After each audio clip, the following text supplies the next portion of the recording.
ចេញពីភ្នំទឹកធំបន្តដំណើរមកភ្នំកំពង់ត្រាចបងប្អូនមកមើលកំ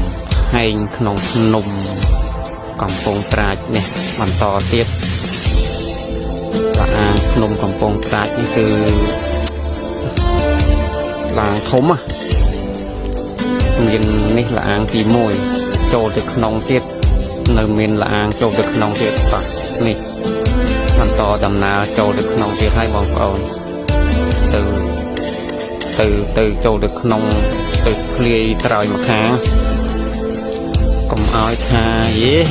ដើរមួយថ្ងៃហើយបានតិចកន្លែងនេះដោយសារតែធ្វើវីដេអូទាំងអស់ទៅវានាទីវែងចឹងហើយធ្វើម្ដងមកកន្លែងធ្វើម្ដងមកកន្លែងចឹងទៅអាងអត់មានទឹកទេបងប្អូនអាងភ្នំកំពង់ត្រាចអត់មានទឹកទេតែធំអាងធំហើយនៅភ្នំកំពង់ត្រាចហ្នឹងគឺមានរទេះសេះសម្រាប់ឲ្យយើងនឹងជិះកំសាន្តកន្លងភ្នំតែអត់បានថតនៅទេសសេះទេបងប្អូនហើយចេញពីភ្នំកំពង់ត្រាចនេះមកដល់កំពើតមួយទឹកលេងឲ្យត្រជាក់កាយសប្បាយចិត្តបន្តិច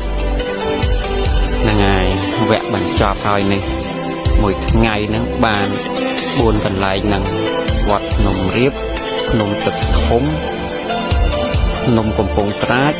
ហើយមកមួយទឹកសមុទ្រនៅកំពើតមួយថ្ងៃហ្នឹងបាន4កន្លែងណាបងប្អូនខ្ញុំថាមួយថ្ងៃហ្នឹងដើរបានពីកន្លែងអីបាន4កន្លែងដែរហើយនេះកន្លែងផ្សារក្តាមគេចាក់ដីចូលចឹងទៅមើលទៅឃើញទឹកសមុទ្របោកនឹងច្រាំងខ្ចាយបងប្អូននឹងកន្លែងផ្សារក្តាមកន្លែងហ្នឹងមកឈប់ទិញគ្រឿងសមុទ្រយកមកផ្ទះមកហូបលេងអញ្ចឹងវីដេអូមានតែប៉ុណ្្នឹងទេបងប្អូនបាយ